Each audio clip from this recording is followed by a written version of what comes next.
This is a tap, and this is a bridge, and this is a binder, and this is a C major chord. I mean, it would be, except for just one note right here, and it's a shame because if we could just nudge that note back to where it's supposed to be, we'd get a perfectly usable major chord which would be happy and bright and ponies and baskets of treats to take to Grandma's house. We know what we're supposed to feel when we hear a chord like this. We'd also know what to feel if this had been a minor chord, with its tears and lamentations, or an augmented chord with its dreamlike sense of wonder, or a diminished chord with its sense of anxiety. But when you listen to this mutant major chord with its misplaced bottom note, we don't get ponies, or baskets of treats to Grandma, or Grandma's funeral, or even Grandma's ghost. We just get this.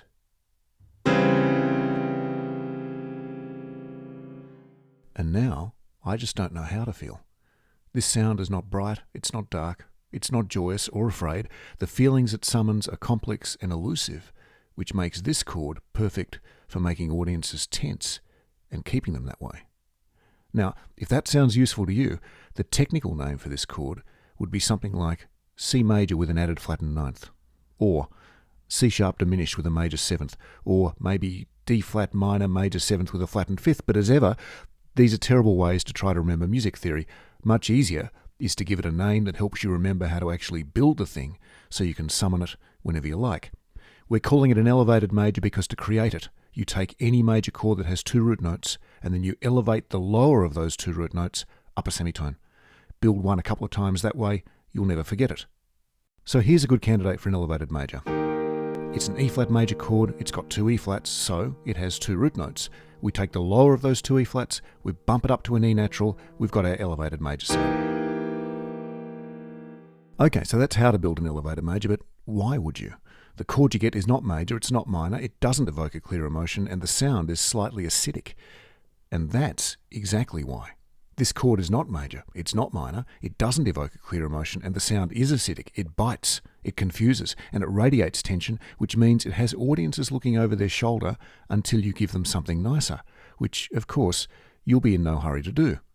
The best way to see what it's for is with some examples. The cues you're about to hear were all built using elevated majors, using 3 different techniques that you can use for putting this chord to work. Let's take a listen, and then we'll unpack how each was built.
Okay, so let's start with the first and most straightforward of the examples. It's horns and timpani and nothing but elevated majors from beginning to end. Sounds like this.